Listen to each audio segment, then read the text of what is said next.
"You're a fraud," the billionaire said. So one night, she proved herself and then gave him her first time. Now he begs to have her. Hello, lovely people. Welcome to Dr. Tom's Love Tales, your home to relax and enjoy the most touching love stories that heal hearts and restore faith in true love. Today, I have something extraordinary for you, a story that will remind you why second chances exist and why forgiveness can transform everything. I'm your host, Dr. Tom. I'd love to know, is this your first time here, or are you already part of our cherished family? Drop your name below. We'd love to connect with you personally. Also, don't forget to subscribe and join us on this magical journey of love, hope, healing, and revenge. Take a deep breath with me. Release all the stress from your day. Let your heart open to what's coming. Today's story will show you that even the deepest betrayal can bloom into the most beautiful love. Our story begins now, with all my love. The smoky atmosphere of the Blue Note wrapped around Jemma Beckham like a familiar embrace as she stepped onto the small stage. At 26, she had performed in this intimate Chicago jazz club countless times, but tonight felt different. The crowd of 50 people seemed smaller somehow, their faces blurred by the dim amber lighting and her own exhaustion. Jemma adjusted the microphone stand with trembling fingers, her guitar strap cutting into her shoulder where she'd carried it through the rain-soaked streets. The rejection email from Harmony Records still burned fresh in her memory, received just hours before this performance. While we appreciate your unique sound, we've decided to move forward with artists who better fit our current market strategy. She closed her eyes and let the first chords of her original song flow from her fingertips. Her voice, rich and haunting, filled the small space as she sang about loss, hope, and the dreams that kept her going despite every closed door. The audience fell silent, captivated by the raw emotion in every note. As the song ended, scattered applause filled the room. Jemma managed to smile, but inside, her heart felt heavy. Another night, another small crowd, another reminder that her music career seemed to be going nowhere. She began packing her guitar with methodical movements, whispering her personal mantra under her breath. Just keep singing, just keep singing. The bartender, Tony, approached with her usual payment, barely enough to cover her portion of rent. Beautiful performance tonight, Jemma. Same time next week? Of course, she replied, forcing brightness into her voice. But as she walked out into the Chicago night, doubt crept in. How much longer could she keep doing this? How many more rejections could she handle before her dreams finally broke her? The next morning, Jemma's phone buzzed insistently, pulling her from restless sleep in her cramped studio apartment. Her best friend Sophia's name flashed on the screen. "Jemma, thank God you answered. I have an emergency catering gig tonight. One of the servers called in sick, and they're desperate. It's some billionaire's charity auction at this massive estate. The pay is $300 cash. I know you need the money." $300. That was more than Jemma made in 2 weeks of coffee shop shifts and evening performances combined. What kind of event? High-end charity auction. Rich people bidding on art and experiences to feel good about themselves. You'll be invisible. Just serve champagne and appetizers. The family is loaded. Some music industry dynasty. Please, Jemma, I'm begging you. That night, Jemma found herself standing outside the imposing Landon estate, in one of Chicago's wealthiest suburbs. The mansion rose before her like something from a movie, all gleaming white columns and perfectly manicured gardens. Luxury cars lined the circular driveway, and elegantly dressed guests streamed through the front entrance. Inside, the auction was already underway. Jemma moved through the crowd with practiced invisibility, refilling champagne glasses while conversations about investment portfolios and vacation homes swirled around her. The auctioneer's voice boomed across the grand ballroom as priceless art pieces and exclusive experiences changed hands for astronomical sums. Then she heard it. The opening chords were unmistakable. The delicate guitar melody she had written in her tiny apartment after her parents' funeral 3 years ago. But this wasn't her recording. This was a polished, overproduced version that stripped away all the raw emotion she had poured into every note. Jemma's champagne tray nearly slipped from her hands as the auctioneer's voice cut through her shock. "Ladies and gentlemen, we present the exclusive debut of Midnight Confessions by rising star Megan Wesley, donated by Platinum Sound Records." Her legs felt weak. Those were her words, her melody, her soul laid bare in 3 minutes and 42 seconds of music. She had written midnight confessions during the darkest period of her life, channeling her grief into something beautiful. Now she watched strangers in designer gowns and $1,000 suits bidding on her heartbreak as if it were just another commodity. "Do I hear 30,000? The auctioneer called out. 35, came a voice from the back. 40, 45. Jemma felt tears burning her eyes as the bidding climbed higher. These people had no idea they were purchasing the soundtrack to her pain, her healing, her most vulnerable moments transformed into profit for someone else. Sold for $45,000 to the gentleman in the blue tie. The crowd applauded politely as Jemma stood frozen, her world crumbling around her. Someone had stolen her music, her art, her heart, and made $45,000 while she struggled to afford groceries. Desperate and furious, Jemma abandoned her serving duties and pushed through the crowd toward the mansion's private areas. She had to find whoever was responsible for this theft. Her hands shook with adrenaline as she opened door after door, searching for answers. Finally, she found herself in an opulent study lined with first-edition books and gold-framed photographs. Behind a massive mahogany desk sat a man who looked like he'd stepped out of a magazine cover. Devastatingly handsome with sharp cheekbones, perfectly styled dark hair, and piercing gray eyes that seemed to see right through her. He looked up from a stack of cash he was counting, his expression shifting from surprise to cold assessment. "Who are you? How did you get in here?" Gemma's voice shook with emotion as she stepped forward. "That song you just auctioned, it's mine. You stole it. I wrote midnight confessions. I never signed anything, never gave permission, never even heard of Megan Wesley." The man, who she now realized must be George Landon, heir to the estate, studied her with calculating eyes. His mind raced as recognition dawned. This was the songwriter whose work he had taken months ago when his scout photographed her performing at the Blue Note, but he couldn't let her know the truth about his operation. "I don't know what game you're playing," George said, forcing calm authority into his voice, "but I acquired those rights legally from Platinum Sound Records. Megan Wesley herself provided the original demo recording." "That's impossible. I am the songwriter. I've never heard of Megan Wesley, and I've never dealt with Platinum Sound Records." "Then you're obviously confused about something. Security. Wait." Jemma pulled out her phone with trembling fingers, scrolling frantically through her recordings. "Look at this. Voice memos from when I was writing the song. Videos from open mic nights. Timestamps that prove I created this music." George leaned forward, studying the evidence she thrust toward him. The timestamps were damning, months before his company had officially acquired the rights. His carefully constructed facade began to crack as he realized the depth of proof she possessed. For 2 years, since his father's sudden death had left the family music empire teetering on the edge of bankruptcy, George had built this fraudulent operation out of desperation. He sent scouts to small venues across the city to record struggling artists who didn't understand copyright law or have the resources to protect themselves. Then he sold their stolen songs to rising stars and established artists as his original compositions. The buyers never knew they were purchasing stolen work. They believed they were investing in George Landon's creative genius. It was a perfect system that had saved his company and made him millions, all while destroying the dreams of dozens of talented artists who would never see a penny from their own creations. But now, standing face to face with one of his victims, George felt something he hadn't experienced in years. Genuine remorse mixed with unexpected fascination. "If this is true," he said slowly, buying time to think, "then someone has defrauded both of us. It is true, and they just made you $45,000 in profit on my stolen work, while I can barely afford to eat," Jemma said, tears threatening to spill down her cheeks. George studied her face, seeing the genuine pain and desperation in her eyes. Something stirred in his chest: curiosity, attraction, and the faintest whisper of conscience he thought he had buried long ago. "Prove it," he said suddenly. "If you really wrote that song, sing it for me now. Not a recording, not a performance, just you and your voice." Jemma took a shaky breath and began to sing Midnight Confessions, a cappella right there in his study.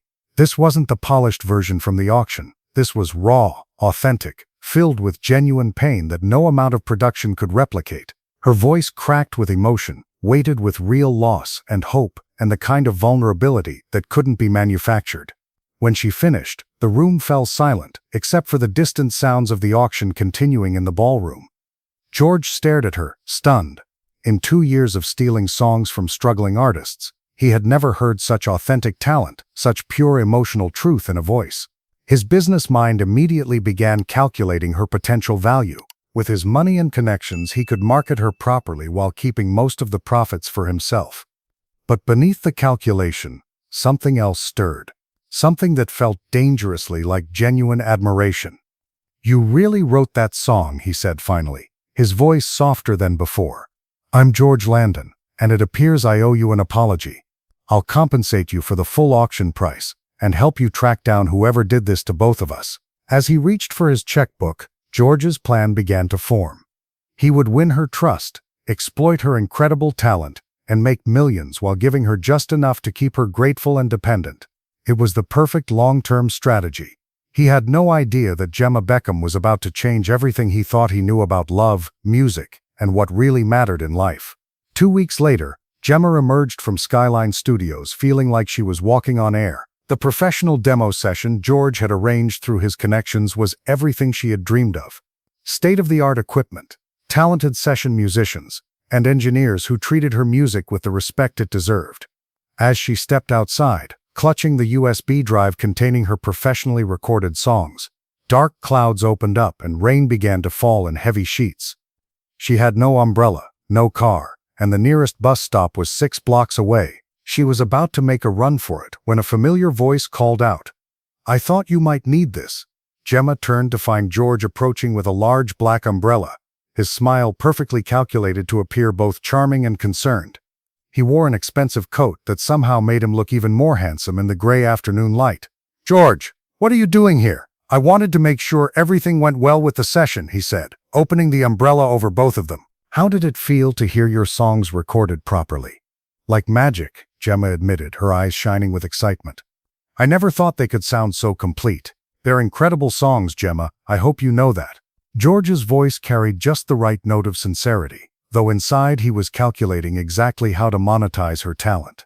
"Come on, let me drive you home. You'll catch pneumonia in this weather." "Don't worry, I'll be fine," she responded. "No, I insist." George pressed, and she found herself reluctantly accepting. During the drive through Chicago's rain-soaked streets, George shared carefully edited stories about his life. He spoke about growing up surrounded by music, about the family business that had been built on discovering and nurturing talent. He conveniently omitted the part about systematically stealing from struggling artists. "My family has always believed that music is the universal language," he said, his hands steady on the steering wheel. "We've built our entire legacy on helping artists find their voice." When Rachmaninoff's Piano Concerto No. 2 began playing through the car's premium sound system, Jemma's reaction was immediate and unexpected.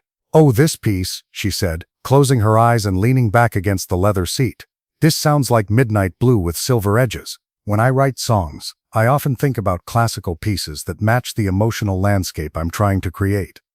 George glanced at her in surprise. "You have synesthesia. I see music in colors and textures," Jemma explained, her voice soft with wonder.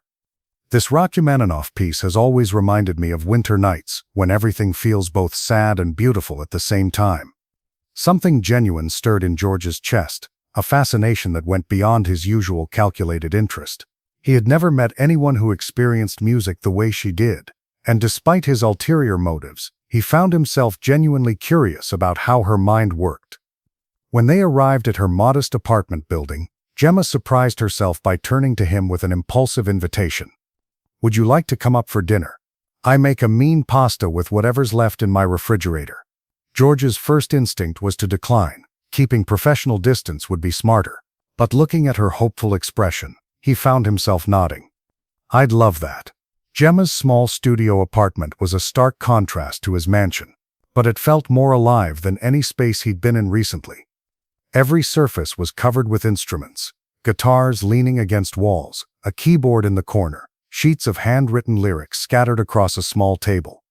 The walls were covered with concert posters from local venues and photos of her with other struggling musicians. As she cooked, Jemma shared stories about her music, her dreams, and the night that had changed everything. "Music saved me after my parents died," she said, stirring sauce while her guitar waited nearby. "When I lost them in that car accident, I thought the world had ended. But then I wrote my first song about grief, and suddenly I could breathe again." She picked up her acoustic guitar and began playing an original song about loss and healing. Her voice filled the small space with raw emotion that made George's chest tighten unexpectedly. This wasn't the polished performance of a professional, this was a human soul expressing its deepest truths through melody and verse. As weeks passed, George found himself spending more and more time with Jemma.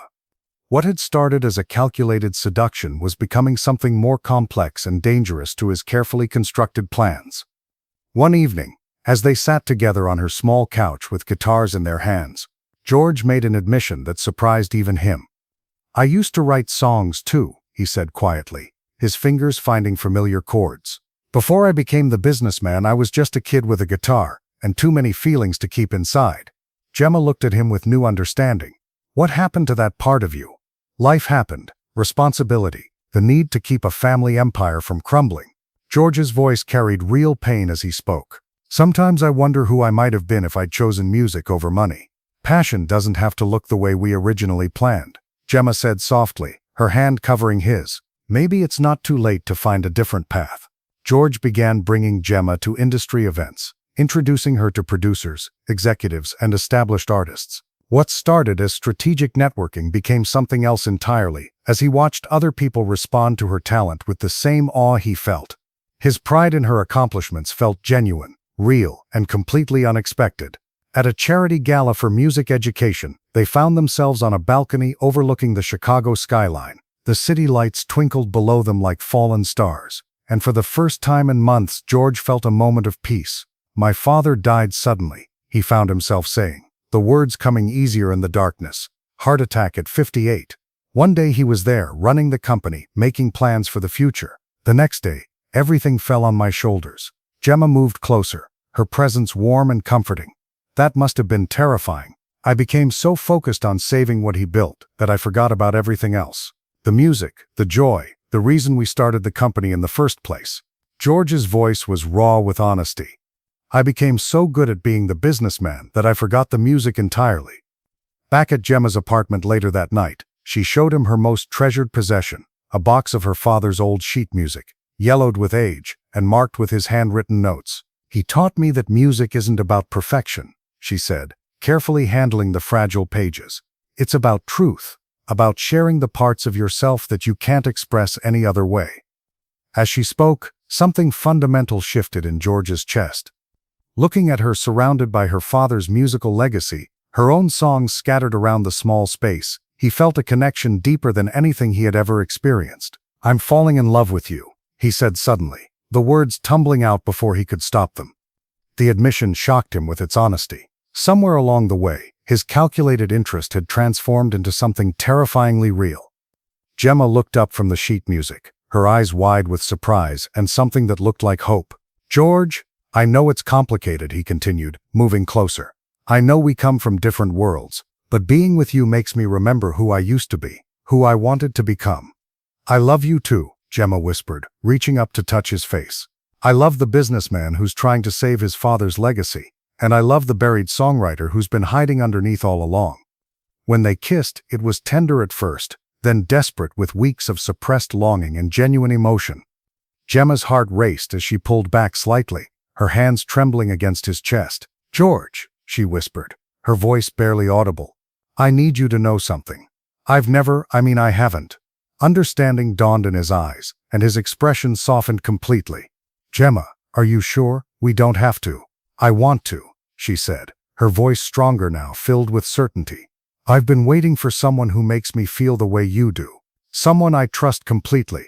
She took his hands in hers, her eyes shining with unshed tears of emotion. "I want to give this to you, because I trust you. Because you're the first person who's ever made me feel like I'm enough, exactly as I am." George's heart clenched at her words, love and guilt warring inside him. He cupped her face gently, his thumbs brushing away the single tear that had escaped. "You are everything, Jemma. You're more than enough." He led her to the small bedroom, his movements careful and reverent. Every touch was deliberate, patient, as if he understood the magnitude of what she was offering him. When he noticed her nervous trembling, he stopped completely. "We can wait," he murmured against her forehead. "There's no rush." "I'm not scared," Jemma said, though her voice shook slightly. "I'm just overwhelmed. Maybe Because it's my first. George took his time, his hands gentle as he helped her out of her clothes, his eyes never leaving her face, watching for any sign of discomfort or hesitation. When she shivered, not from cold but from vulnerability, he wrapped her in his arms, holding her close until she relaxed against him. "You're beautiful," he whispered, and she could hear the truth in his voice. So incredibly beautiful. The first touch of skin against skin made Jemma gasp softly, her fingers digging into his shoulders as waves of sensation washed over her.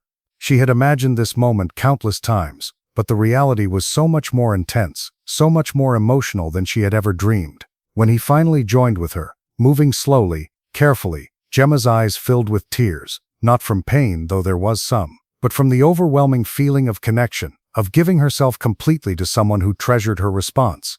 George watched her face constantly, his own breathing, ragged as he fought to maintain control, to make this perfect for her.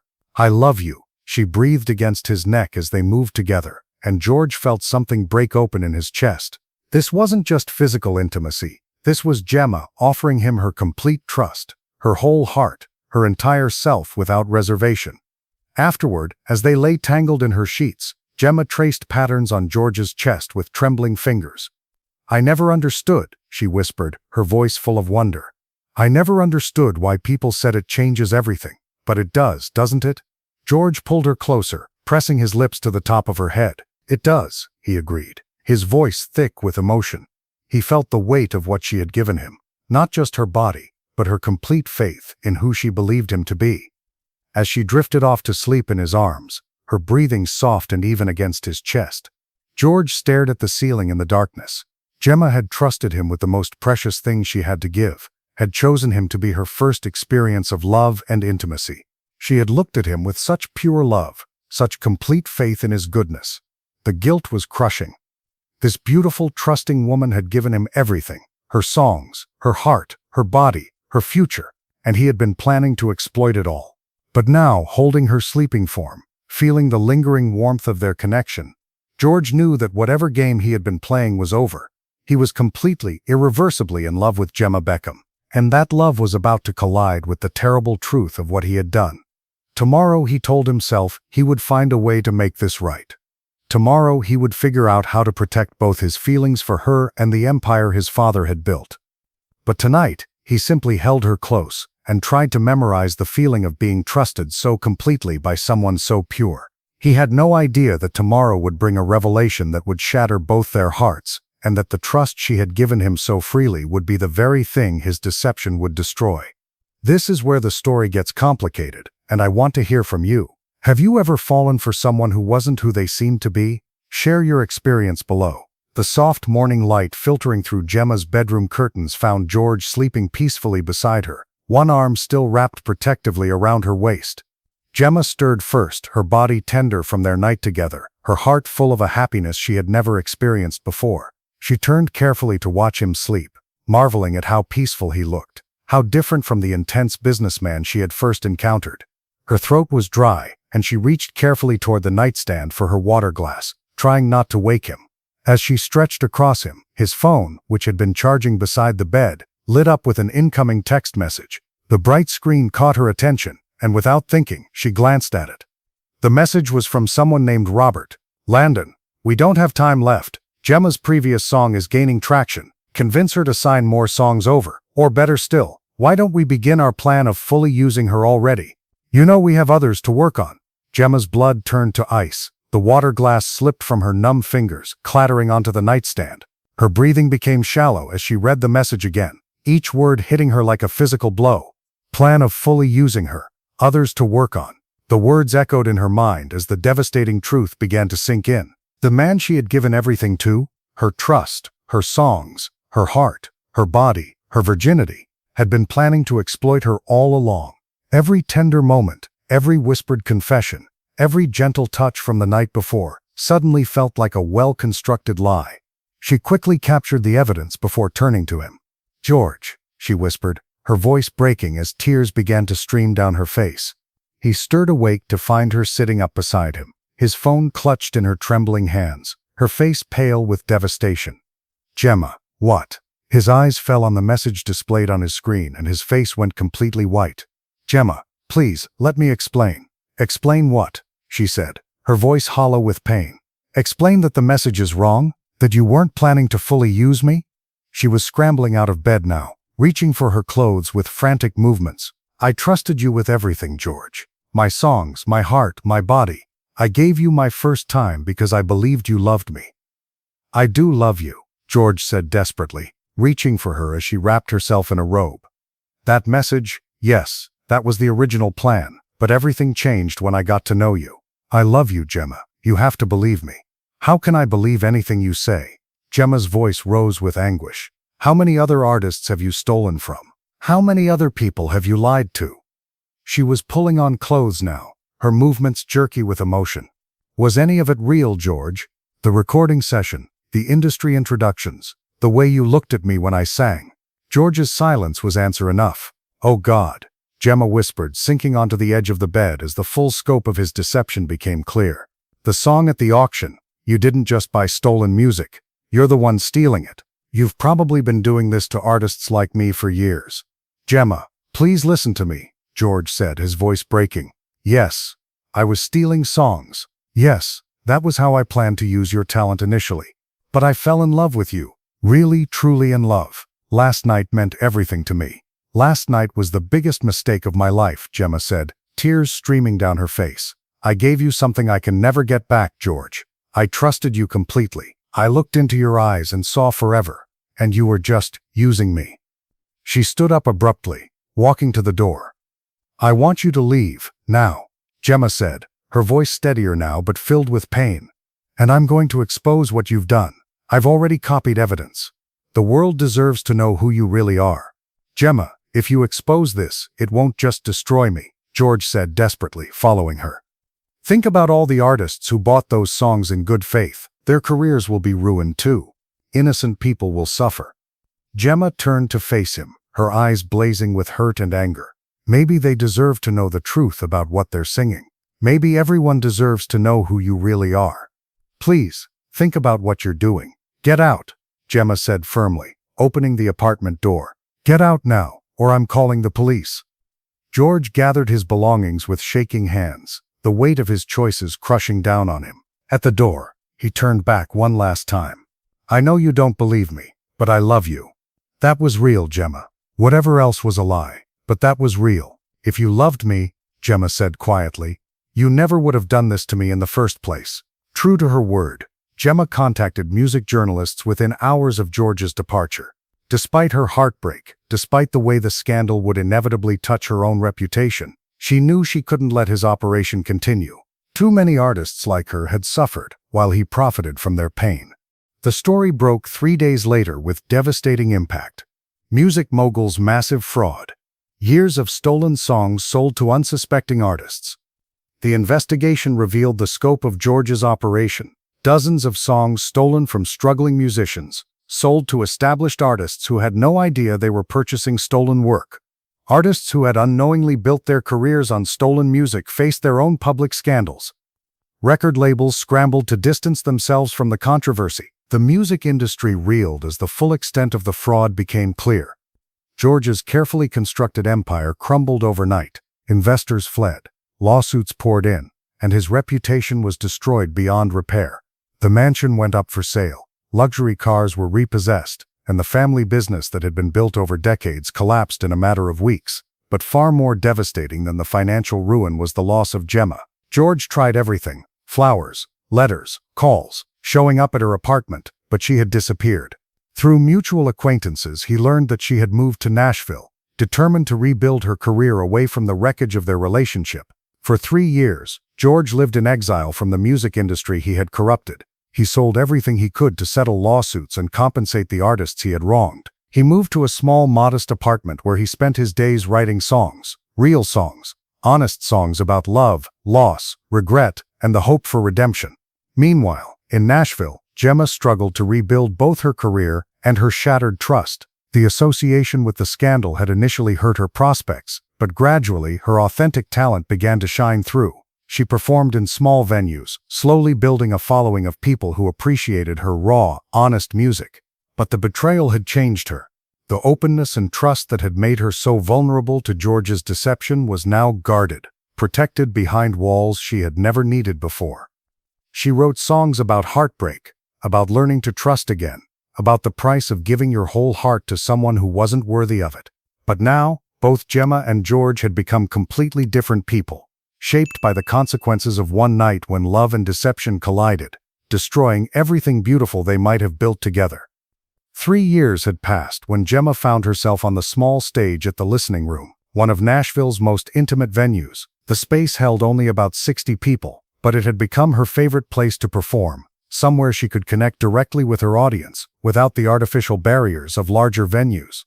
Tonight felt different somehow, as she settled onto the wooden stool with her guitar, adjusting the microphone that would carry her voice to every corner of the room. She felt a familiar electricity in the air. The crowd was attentive, leaning forward in their chairs, ready to be transported by whatever story she was about to tell.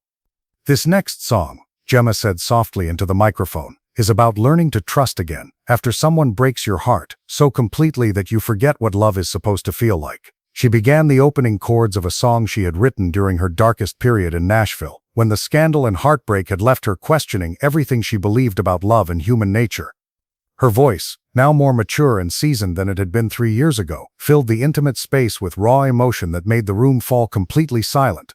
As she sang about betrayal and healing, about the slow process of putting a shattered heart back together, she noticed a figure in the back corner of the room. Something about his posture, the way he held his shoulders, made her breath catch for just a moment. But she continued singing, pouring all of her pain and growth into the melody. When the song ended, the applause was thunderous for such a small space. Jemma smiled and thanked the audience, but her eyes kept drifting to that back corner where the familiar figure sat alone. As the lights came up slightly for her break, she saw him clearly for the first time. George. But this wasn't the polished, confident businessman she remembered. This man looked older, humbler, wearing simple jeans and a sweater instead of designer suits.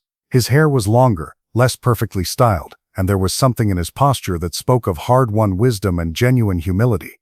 After her set, as she was packing up her guitar, he approached slowly, his movements careful and respectful. "Jemma," he said softly, his voice carrying none of the calculated charm she remembered. "You sound incredible, even more beautiful than before." She looked up at him, her heart racing despite herself. "What are you doing here, George?" "I moved here 6 months ago," he admitted, keeping a respectful distance. "I've been trying to earn an honest living, writing songs for other artists under a different name." He paused, vulnerability clear in his eyes. "I know I have no right to ask, but could we talk, just for a few minutes?" Against every instinct that screamed at her to walk away, Jemma found herself nodding. "Coffee. Tomorrow afternoon, that's all." The next day they met at a quiet cafe in East Nashville, far from the tourist crowds and industry hangouts. George arrived first, sitting at a corner table with 2 cups of coffee already waiting. When Jemma walked in, he stood respectfully, waiting for her to choose where to sit. "I lost everything," George told her without preamble, once she was settled across from him. "My business, my reputation, most of my money. I deserved all of that." He paused, his hands wrapped around his coffee cup as if anchoring himself. "But losing you was the worst part." Jemma studied his face, looking for signs of the manipulation she remembered, but found only genuine pain and regret. "I've been writing songs about you," he continued, pulling out a worn leather notebook. "About us, about what I did wrong, about how loving you changed me, even though it was too late." He slid the notebook across the table. "I know I can never undo the hurt I caused, but I want you to know that loving you brought back the part of me I thought was gone forever." Jemma opened the notebook with trembling fingers. Page after page contained lyrics written in George's handwriting. Raw, honest songs about regret, about love discovered too late, about the man he had been, versus the man he wanted to become. These weren't the calculated compositions of a businessman trying to make money. These were the desperate confessions of a heart in genuine anguish. "I've spent 3 years hating you," Jemma said quietly, not looking up from the pages. "But I've also spent 3 years missing the man I thought you were." "That man was real," George said earnestly, leaning forward slightly.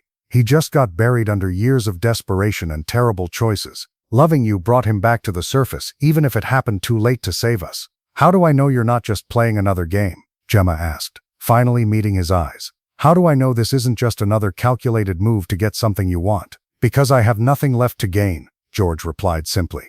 "My company is gone, my reputation is destroyed, and I'll never work in the music industry again. I'm here because I love you, and because I needed you to know that what we had, at least on my side, was real." Over the following months, they began to rebuild a cautious friendship. Jemma watched George's actions more than his words, seeing how he had genuinely changed.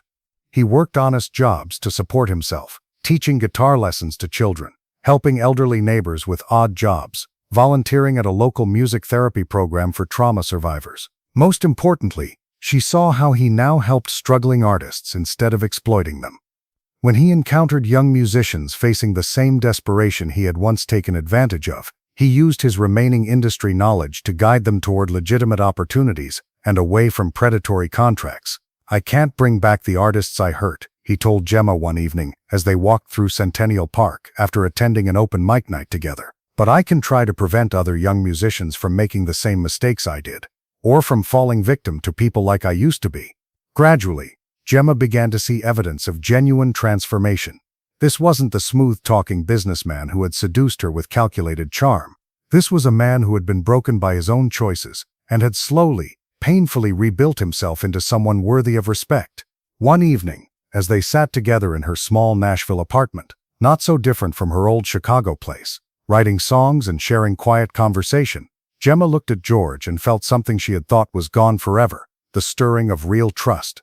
"I think I'm ready to try again," she said quietly, her voice barely above a whisper, not picking up where we left off, but starting over, building something real this time, with no lies between us. George looked at her with wonder and hope he hardly dared feel. "Are you sure? I know I don't deserve another chance." "Nobody deserves love," Jemma said, taking his hand. "Love is something we choose to give, despite the risks, and I choose to believe that people can change, that love can heal even the deepest wounds." She smiled softly. "Besides, we're different people now. We've both been broken and rebuilt. Maybe that makes us stronger." They were right. Their second chance was built on a foundation of honesty, mutual respect, and shared creative passion that their first relationship had never possessed. It wouldn't be easy, and trust would have to be earned daily through consistent actions and unwavering transparency. But for the first time in 3 years, both Jemma and George dared to believe that love really could conquer all, even the most devastating betrayal. Family, what we're witnessing here is the power of genuine change and forgiveness. If this story is touching your heart, please hit that like button and don't forget to subscribe.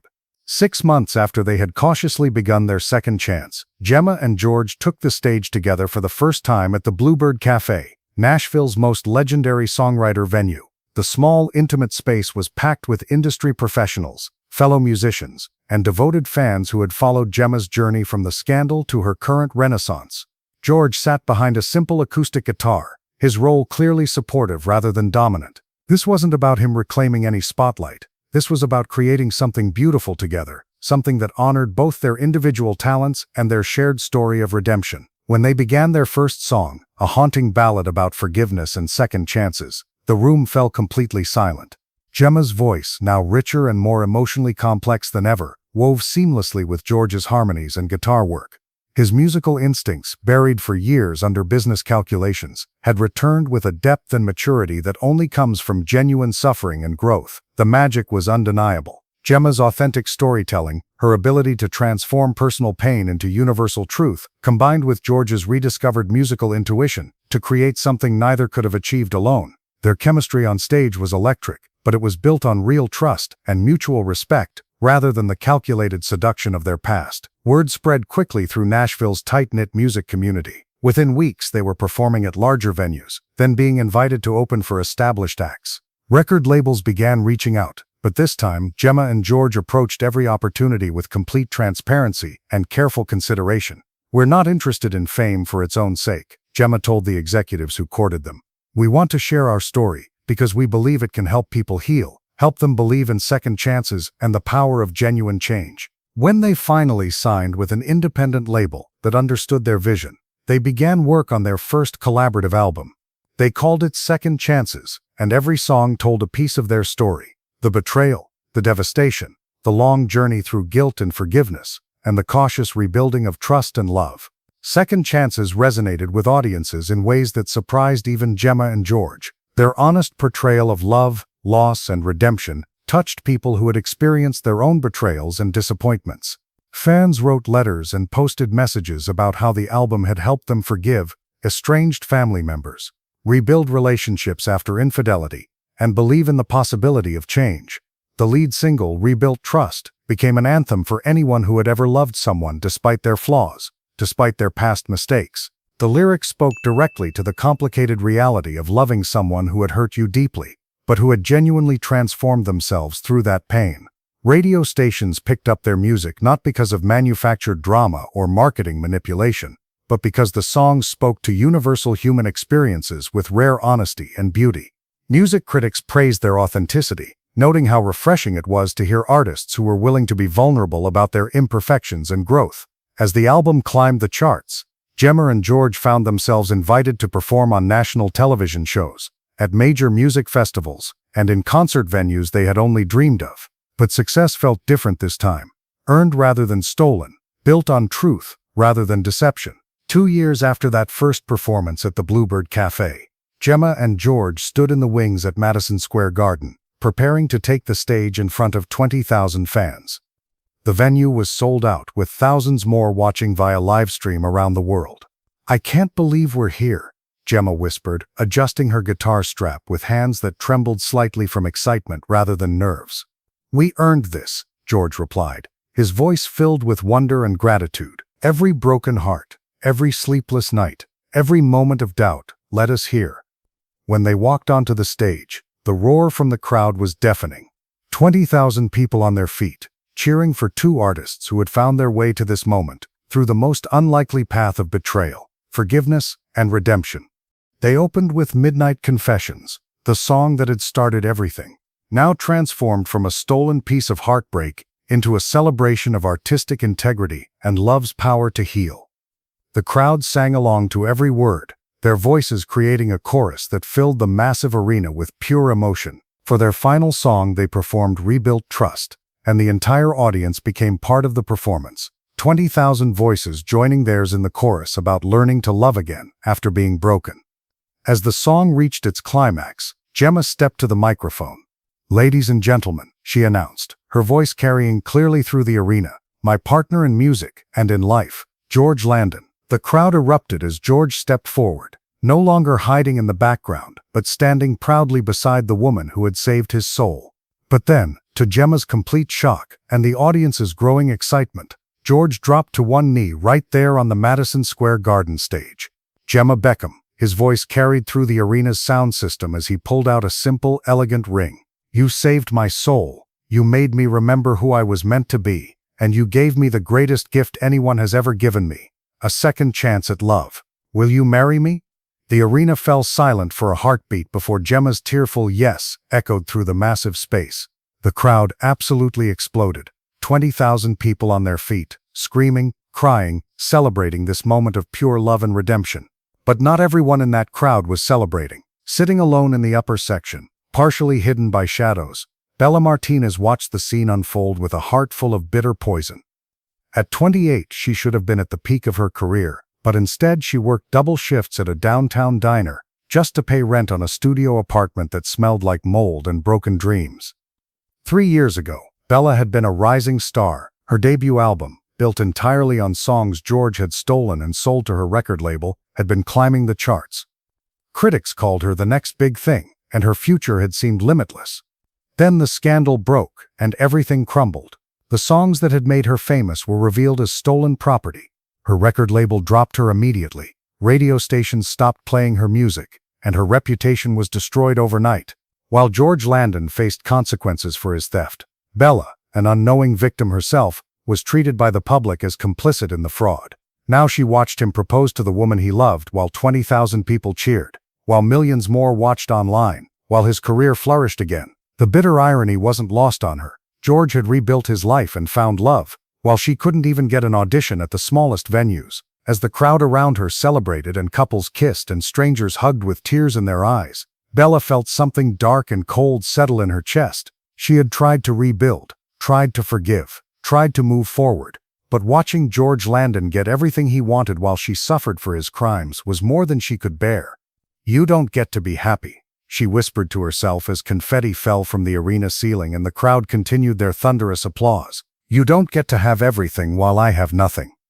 As Jemma and George kissed on stage, as they held each other and basked in the love of thousands of fans, Bella stood up quietly and made her way toward the exit. Her decision was made. She would not let George Landon continue to live his perfect life while she paid the price for his past sins. She didn't know how yet, didn't know when, but she would find a way to destroy the happiness he had built on the foundation of her ruined dreams. Whatever it cost her, however long it took, she would make sure George Landon felt the same devastation she had lived with for 3 long years. As the lights dimmed and the crowd slowly filtered out of Madison Square Garden, Jemma and George stood together on the empty stage, her engagement ring catching the last rays of the spotlight. They had no idea that their moment of triumph had also sown the seeds of a threat that would soon test their love in ways they never expected. Their journey had proven that real love isn't about perfection, it's about growth, forgiveness, and the courage to become better for someone else. They had shown that authentic art, born from genuine experience and honest emotion, would always find its audience. But as they walked off the stage hand in hand, planning their future together, neither realized that their greatest challenge was just beginning. Love had conquered betrayal once before, but could it survive the vengeance of someone who had lost everything because of George's past sins? Their story of redemption was complete, but Bella's story of revenge was just beginning. Will Bella's thirst for revenge destroy the love that George and Jemma fought so hard to rebuild? Can a relationship that survived the ultimate betrayal withstand an attack from someone who has nothing left to lose? What happens when the past refuses to stay buried and innocent love becomes the target of justified rage? Most importantly, when Bella strikes, will George choose to protect his new life with Jemma, or will his guilt over destroying Bella's career make him an easy target for her vengeance? My dear family, I've poured my heart into creating this story for you, and your incredible response is what keeps me motivated to deliver these emotional journeys. If this story has captured your heart just like it captured mine and left you desperate to know what happens next, please hit that like button right now. Subscribe to Dr. Tom's Love Tales and turn on those notifications so you won't miss any single moment of Part 2 coming soon. But here's what I need you to do, so I'll know the people that enjoyed this story and really need the Part 2. First, comment "I need Part 2" in the comments below, so I'll know how many people are really interested. Then secondly, share this video with your friends who believes in the power of second chances and the strength of true love. Your support means everything to me. Every comment, every like, every share helps our story family grow. Also drop your predictions in the comments below. Do you think George and Jemma's love is strong enough to survive Bella's revenge? What would you do if you were in Bella's position? I read every comment and love seeing your insights. Stay tuned for Part 2, where love, revenge, and redemption collide in ways you never saw coming. The question isn't whether Bella will strike, it's whether true love can survive when someone is determined to destroy it. Until next time, remember that every love story has more than one chapter, and sometimes the greatest triumphs come after the darkest storms. This is Dr. Tom, and I'll see you very soon for the continuation of this unforgettable journey.